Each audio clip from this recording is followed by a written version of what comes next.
আসসালামু আলাইকুম, welcome back to my channel Pirinaz of cooking. নতুন একটি রেসিপি দেখার জন্য আপনাদের সবাইকে স্বাগতম। আজকে আমি আপনাদের তৈরি করে দেখাবো পনিরের সমুচা। পুরান ঢাকার খুবই জনপ্রিয় খাবার হচ্ছে পনির, আর এই ঢাকাইয়া পনির দিয়ে কিভাবে ঝটপট এই সমুচাটি তৈরি করে নিতে পারবেন তার একটি পারফেক্ট রেসিপি আজকে আপনাদের সাথে শেয়ার করব। আশা করব আজকের রেসিপিটি আপনাদের কাছে ভালো লাগবে। ভালো লাগলে অবশ্যই পিরিনাজ অফ কুকিং চ্যানেলটিকে সাবস্ক্রাইব করে আমার পাশে থাকবেন। যারা পুরান ঢাকায় থাকেন তারা তো এই পনির সমুচাটি অবশ্যই খেয়েছেন, আর যারা না খেয়েছেন তারা ঝটপট আমার রেসিপিটি ফলো করে তৈরি করে নিতে পারবেন। এজন্য এখানে আমি একটি বড় সাইজের পনিরের টুকরো নিয়ে নিয়েছি। এটাকে ঢাকাইয়া পনির বলা হয়। পনিরটাকে এখন আমি স্লাইস করে কেটে নেব। আপনারা আপনাদের টেস্ট বার অনুযায়ী অথবা মন মতো সাইজ অনুযায়ী পনিরের টুকরো করে নেবেন। আমি ঠিক এমনটি করে কেটে নিয়েছি। আর এই পনিরটা পুরান ঢাকার যে কোনো বেকারির দোকানের আশেপাশে আপনারা খুব সহজে পেয়ে যাবেন। সমুচা তৈরি করার জন্য আমি এখানে 1 কাপ পরিমাণ ময়দা নিয়ে নিচ্ছি। তার মধ্যে দিয়ে দিলাম স্বাদ অনুযায়ী লবণ, এবং ময়দা আর লবণটাকে ভালোভাবে একটু নেড়েচেড়ে মিক্সড করে নেব। এবার এর মধ্যে দিয়ে দেব 3 টেবিল চামচ পরিমাণ সয়াবিন তেল। অবশ্যই তেলটা দিতে হবে।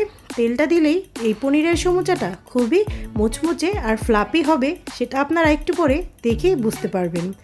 ভালোভাবে নেড়েচেড়ে মিক্সড করে 1/2 টেবিল চামচ পরিমাণ কালো জিরা দিয়ে দেব। কালো জিরা দিলে এর স্বাদটা কিন্তু দ্বিগুণ হয়ে যায়। ভালোভাবে সমস্ত উপকরণ এখন একটু মিক্সড করে নেব। মিক্সড করতে করতে দেখুন ঠিক ময়দাটা এমনটা ঝরঝরা হয়ে যাবে। এই পর্যায়ে দিয়ে দেব 3 টেবিল চামচ পরিমাণ পানি। পানিটা অবশ্যই প্রথম অবস্থায় কম দেবেন, কারণ ময়দার খামিরটা তেলের মধ্যেই অর্ধেকটি রেডি হয়ে যায়, তাই পানির পরিমাণটা খুবই কম লাগবে। পানি দিয়ে ভালোভাবে মিক্সড করে একটি ময়দার খামির তৈরি করে নিলাম। দেখুন খামিরটাকে এবার লম্বাটে করে বেলে নিচ্ছি। এবার সমুচা তৈরির জন্য আমি এখান থেকে 8টি লেচি কেটে নেব।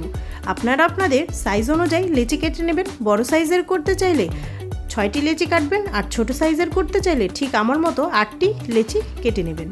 এখন একটি লেচি নিয়ে এইভাবে করে গোল রাউন্ড শেপ দিয়ে বেলে নেব। আর যেহেতু এখানে তেলের পরিমাণটা বেশি দিয়েছি, তাই বেলার সময় কোনো প্রকার এক্সট্রা ময়দার প্রয়োজন পড়ে না। তবে আপনারা যদি চান একটু ময়দা মিক্সড করে বেলে নিতে পারেন, তাহলে বেলাটা খুবই ইজি হবে। এইভাবে করে আমি সবকটি বেলে নেব। 2টি লেচি আমি আপনাদের বেলে দেখাচ্ছি। গোল না হলেও কোনো টেনশন নেই, কারণ এটি সমুচার মতো তৈরি করা হবে, তাই যে কোনো আঁকাবাঁকা হলেও চলবে। এইভাবে করে তৈরি করে নিলাম। যারা পনির খেতে খুবই ভালোবাসেন তাদের জন্য এই রেসিপিটা কিন্তু একেবারেই পারফেক্ট। আর এটা বেলার সময় একেবারে লুচির মতো পাতলা করে বেলতে যাবেন না, একটু মোটা রেখে বেলতে হবে। এ পর্যায়ে চারদিকে একটু আঙুল দিয়ে ট্যাপ করে দিয়ে যে পনিরের টুকরো কেটে রেখেছিলাম সেটা মাঝখানে বসিয়ে দিলাম, এবং অন্য পাশ থেকে এইভাবে গোলাকার করে ভাঁজ করে নেব, ঠিক যেমনটি কুলিপিঠা তৈরি করার সময় আপনারা করে থাকেন। এই সমুচাটি ঠিক কুলিপিঠার মতোই দেখতে হবে। এখন আঙ্গুল দিয়ে কর্নারগুলো এরকম ট্যাপ ট্যাপ করে দিয়েছি। এখন এইভাবে পেঁচিয়ে পেঁচিয়ে কুলিপিঠার মতো ডিজাইন তৈরি করে নেব। আপনারা চাইলে এটির ছাঁচও কিনতে পাওয়া যায়, সেই ছাঁচ দিয়েও তৈরি করে নিতে পারবেন। এইভাবে করে সবকটি মুড়িয়ে নেব। দেখুন আমার একটি সমুচা কিন্তু একেবারে রেডি। আপনাদের সুবিধার জন্য আমি আরেকটি করে দেখাচ্ছি। কতটা পারফেক্ট হয়েছে দেখেই আপনারা বুঝতে পারছেন। আর এটা কিন্তু খুবই মচমচে হবে।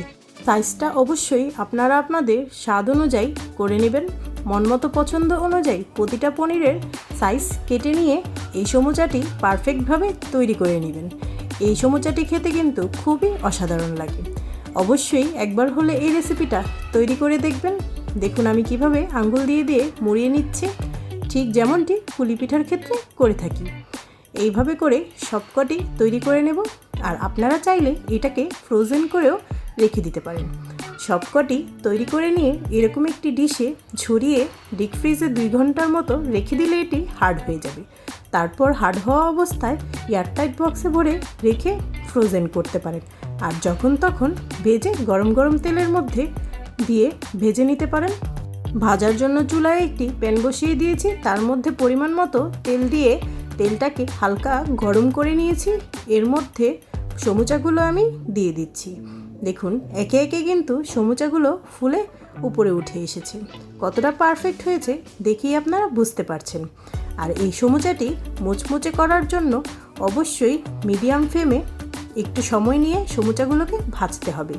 আর অবশ্যই খেয়াল রাখবেন এই সমুচা কিন্তু ফ্লাপি হয়, তাই 2-3টি অথবা 4-5টি বড় প্যানে ভাজার চেষ্টা করবেন, একসাথে অনেকগুলো ভাজতে যাবেন না। 3 মিনিটের মধ্যে আমার এক পাশ হয়ে গেছে, তখন আমি উল্টে দিচ্ছি। কতটা ফ্লাপি হয়েছে দেখেই আপনারা বুঝতে পারছেন। 3 মিনিট 6 মিনিটের মধ্যে আমার এই সমুচাটি পারফেক্টভাবে রেডি হয়ে যাবে।